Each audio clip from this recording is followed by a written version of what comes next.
Hello everyone, I am back for my second video, and I thought for my second video I would make it easy on myself because we've talked a lot about storage and organization on CPD, and I am here to show you how I store my dies and my stamps and how I prepare the folders and stuff that I do this in.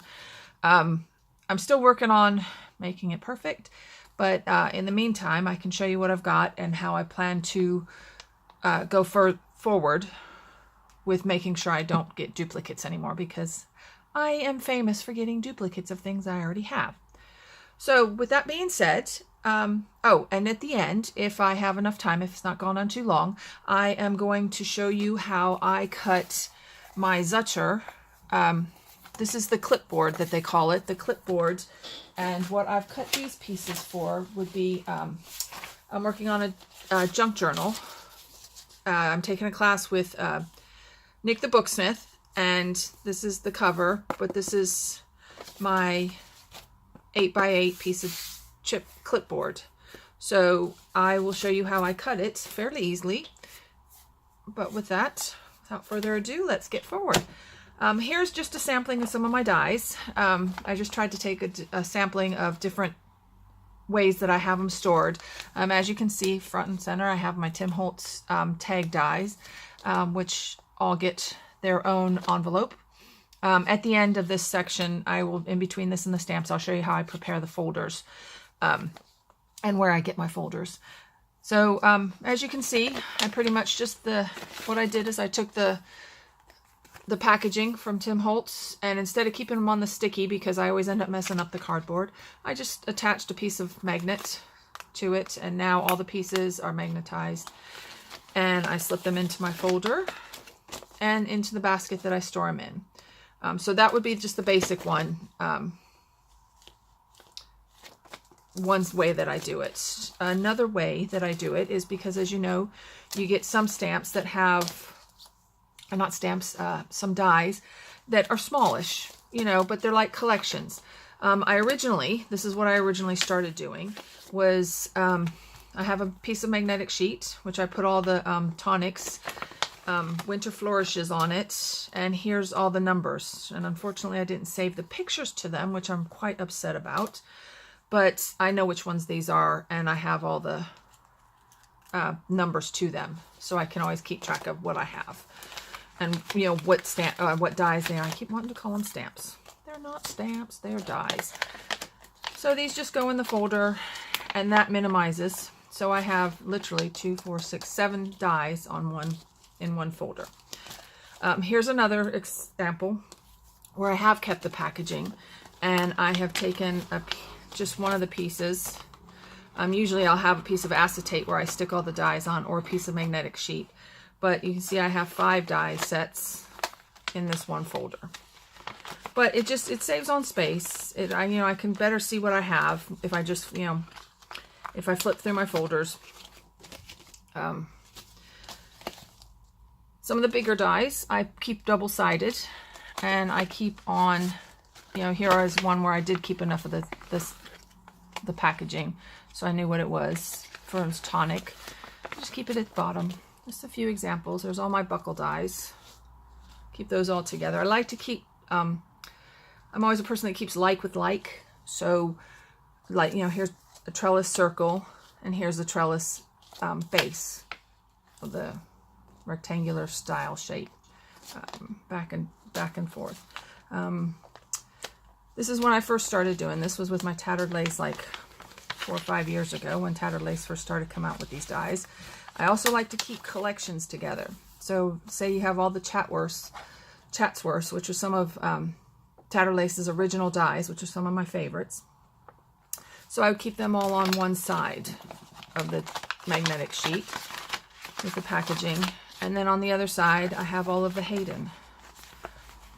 And then underneath the packaging, I have all the dies.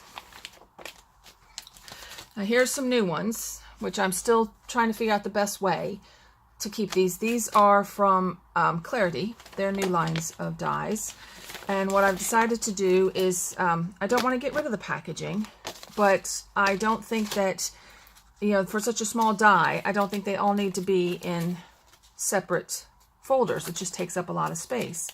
So for now, I just have these all in one folder until I decide how I want to split them up. I think there's 7 or 8 of them all together. But if I look at this folder, I know it's the seed pots and things like that dies from Clarity. And it just keeps them all together. It keeps them nice and, you know, organized. Here's a collection, Leonie's, one of Leonie's Christmas collections. As you can see, it's just the big set of her trees all together. And I did keep a bit more of the packaging so I could see what dies were supposed to be in here. You can see those 4 dies are in there. Just another example. This is one of Quatcher Creations complete sets. So this is the Deco Boutique. And I try to have, like, so I have the main dies, I have the corner dies, the card folding dies. So I guess the point I'm trying to get to is if I have a collection like this, I try to keep them all within one folder so I know where I'm going and I don't have to go to 2, 3 different folders for that one set. Another way, some of my dies have stamps that go with them. I try, and you'll see this also when I get to the stamps. Some of them I keep with the dies, like these ones are more die based with the stamps, and so I keep them together so I don't have to go the stamps for one place and the dies for another place. They're all in one folder. And then this is my second to the last example I'm going to show you today. It's another tattered lace example, but a while ago they came out with dies that also had embossing folders. And now, so I don't forget to use embossing folders, or don't forget that the embossing folders go with these sets. I keep the embossing folders themselves in the package with the dies. And this is even though I do keep my embossing folders in a separate place in general, but since this is kind of a set, it's how I like to keep them. So it's all in one place. And the last example I'm going to show you today is I get some of the magazines. I don't get a lot, but I do tend to get the Christmas ones at least. And the items that come in the Christmas magazine, I like to keep all together. So I wouldn't kit these with my stamps and this with my embossing folder and this with my die. I'd like to keep them all together in one folder. And that way I am able to just, if I pick up my Tonic magazine, my Christmas magazine, I think it's 2018 magazine, and I want to do something out of it, I don't have to go to my stamps and I don't have to go to my embossing folders and my dies. It's all right there. I've not figured out where I'm going to keep these, if it's going to be with my stamps or my dies, or if I'm going to have a new system for this all together. I'm not decided yet. So that is pretty much how I keep my dies. And I keep them, I buy baskets, and I'll show those to you another day, from Tesco's. Other stores are available, but it just seems to fit these folders perfectly. They're in the household sections. They're just plastic weave baskets, basically. And it just, you know, I'll pull some out for my stamps in a minute. But there's my dies. Now, I'm just going to pause this for just a moment. Make sure, well, no, I'm not going to pause it. Okay, so we're only at a few minutes. So before I show you my stamps, I'm going to show you how I do the folders.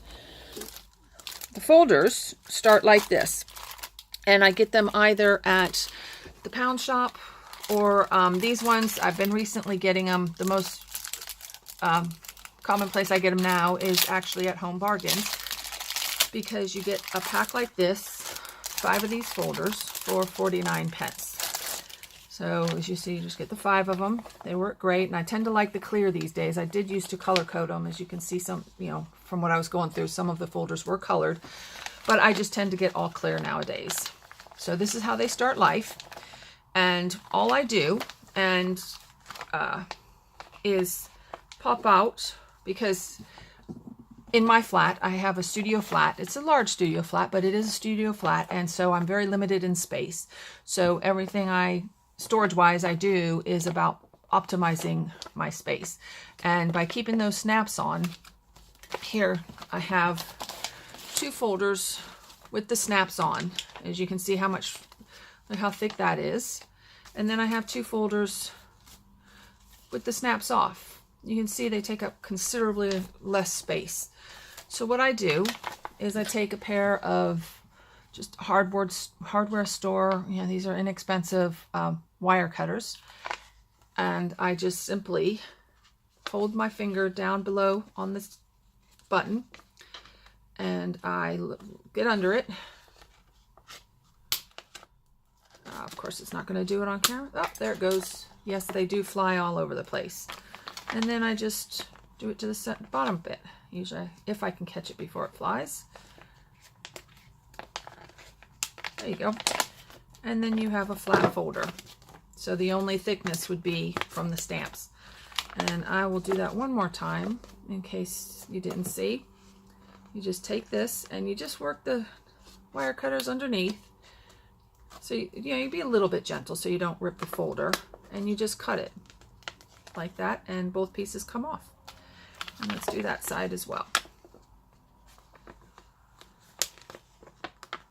There we go. And there you go. And that's what you have left.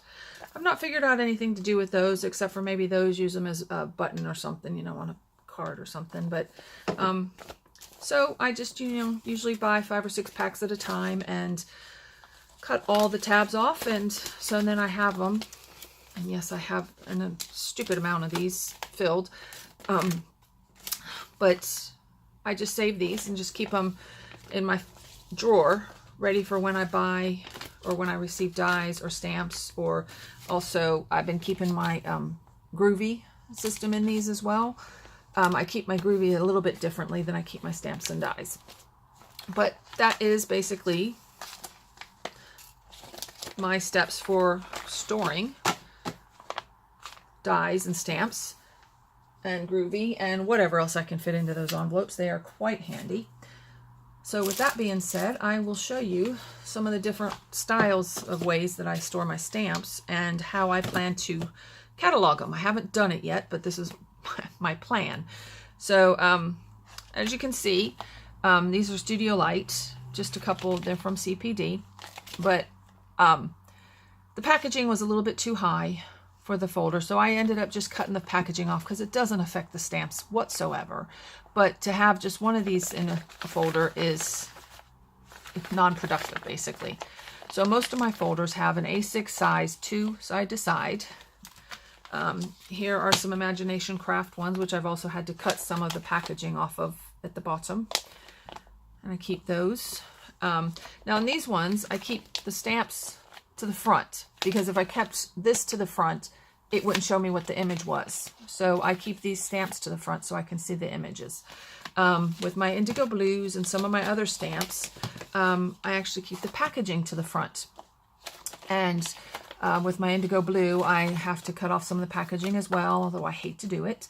But I still I think it's unproductive to keep, one per packet, unless it's an A5 size. I go through and I prep my stamps when I first get them, and if they need to have any more trimmed off, which a lot of times they do, I will go through and trim them off. And as you can see here, even the A5 size, I've had to cut a bit of the packaging off of. You can see at the top as well as the bottom part of the packaging has had to get cut off. But they fit real nice, and it keeps them clean, it keeps them organized, which is what I need. If I'm not organized, then I won't be able to find anything or craft with any kind of fun. Here is another set of stamps. I'm not sure how to do the front bit of it yet, but these were from Sue Wilson, some of her Christmas singles. So you can see there's 4 different sets of stamps. And instead of having just 2, because the stamps weren't that large, what I've done is I take a piece of acetate from my mini pieces of acetate from packaging, and I've just arranged them on the acetate like this, and they all just slide into one folder. So those 4 sets of stamps, instead of taking 2 folders, they've only taken 1. I just haven't figured out, because I don't want to cut the packaging all down. I actually think these might have been from Craft Price Drop as well. But And, you know, I have to have my snowflakes. Anything with the snowflake. You know, but I just put them in the front for now until I, you know, one day I'll have an epiphany on what to do with it. Until that day, you know, they just stay like that, and it's quite easy to just flip through. I kind of get an idea of what's in there, or I can just flip it over and see. So there's for multiple stamps. Some of the other types of stamps are stamps that have dies, or no, one other way, like Crafter's Companion and many of the Chocolate Baroque stamps, they don't come mounted. So what I do is I do mount them, and I have a good way of mounting them, and I'll go over that in just a minute, as well as cutting through the mount foam. But what I do is, instead of taking a piece of acetate and then having this and, you know, too much bulk and too many extra steps, all I do is I laminate the main page that the stamps come with, and that way the cling mount sticks to that. So what I'll do is I just, you know, have an evening where I just go through and laminate everything, and now, you know, those stay nice and they're not going anywhere. See? These all have been, because these, you know how Sheena stamps, they all come on a plate, and you get to cut them out. In fact, I'll go over that right now. I don't have any of the cling mount with me, but I can tell you just a brief description. And if anybody wants more detailed descriptions, just please let me know, and I'll try to answer your questions. Or maybe I will do another video where I will actually show you what I do, if you're interested. But for now, all I do is, everybody talks about how hard it is to cut out stamps when they're on cling mount. Well, what I actually do is I cut the rubber out first, and I just use my Tim Holtz scissors, either these or I usually use these, so I can get more in the detail. So I cut the rubber first. I don't even think about mounting them yet. When the rubber's all cut, then I take my cling mount and I put all the stamps on the cling mount. And once that is done, I take a craft knife, which I can't really, well, of course I can't find one now. I didn't think I would be talking about this. But you just take any knife or craft knife, or, you know, and once it's on the cling mount, it is so easy to cut out around the rubber. You don't, you know, it just cuts like butter, basically. Like I said, if anybody wants any deeper description of that, just let me know, and I will try to do another quick video and show you how I do that. Another set of stamps, you know, a lot of stamps nowadays are coming out with dies. So I try to keep those all together too, because like I said, if it's all in one place, it's much easier to craft with, much easier for me to find. So here's two more sets from Perfect Partners, the Time Travelers from Sheena. So here I've laminated, not with great success on that one, but I've mounted, and all the stamps are stuck onto the cling mount as I just described. Okay, so you have the stamps. So there's the stamps. And then I also keep the dies. I get a piece of magnetic film or magnetic sheet, and I just keep the dies in there with the stamps. So everything is here. There is no hunting and searching. I don't have to go one place for the stamps and remember, oh yeah, I have dies to go with that. It's just all right here. And any stamp I have that has a die, I keep this way.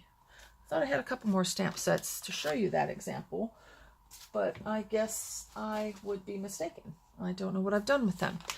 So, yeah, there's, I'm sorry about that. I did have a couple other ones, but oh well. There's just some other ones, just another example. Here's some Dina Wakley's that were already cling mount. You know, they were already mounted, but I did have to cut the packaging down.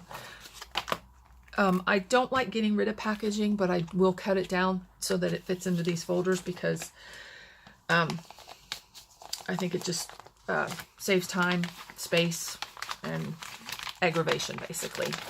All right, so there's the stamps. Now, the last one I wanted to show you is with Clarity again. Clarity is coming out with, they match everything. And if I like something from Clarity, I like it all. So most recently, let me get these out of the way. most recently, they came out with their the house, well, they have the house stencil, which I got this stencil first. And then they've most recently come out with the 3-part stamps. So oh, that's not good. Oh, sorry. Hold on a second. Oh, that's not good. Whoops. Okay, there, we got it. We got it. So what I do is I keep all the stamps. Let's keep that in there like that so it keeps them safe. So I have the stamps in this folder. I have the mask that came with the stamps in this folder, as well as I have the new die that's out with it. And I have the groovy plate. Now, I keep my dies and my groovy plates and my masks in other areas, but as I said before, this is a complete collection.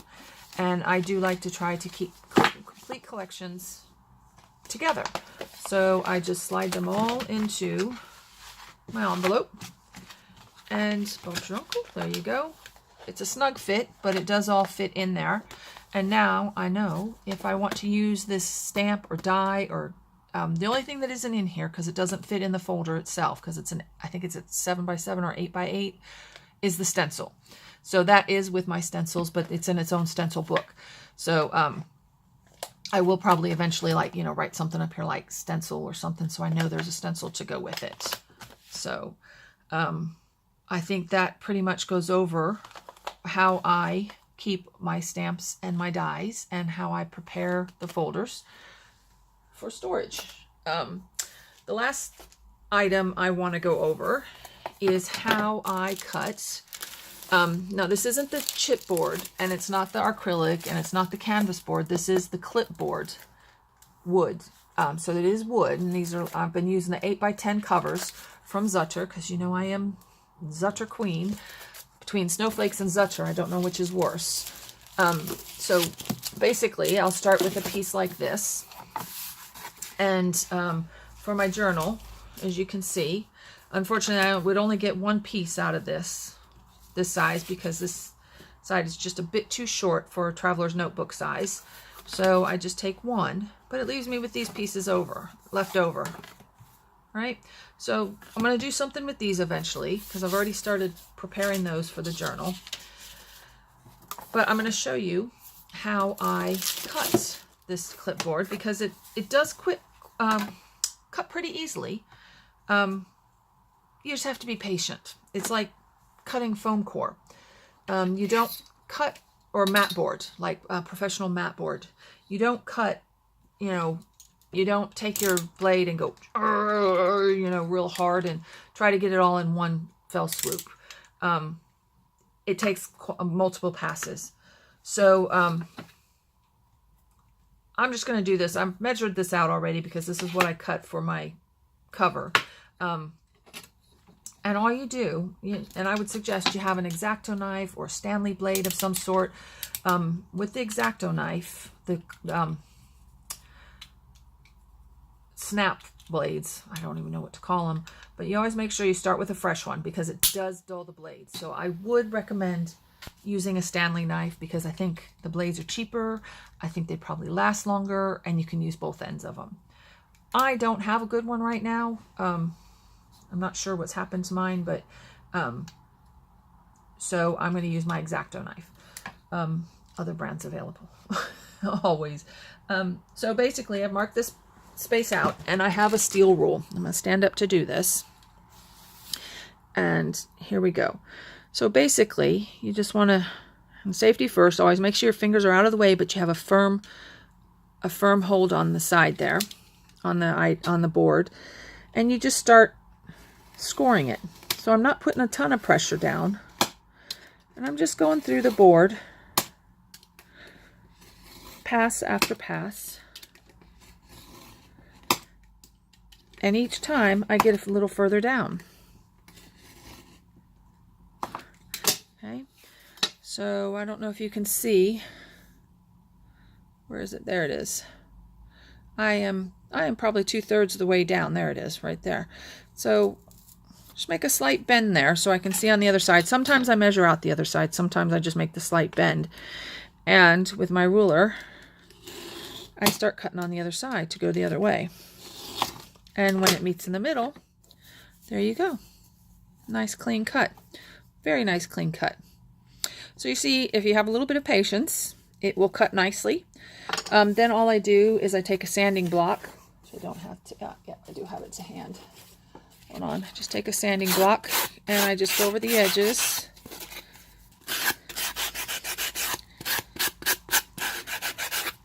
There you go.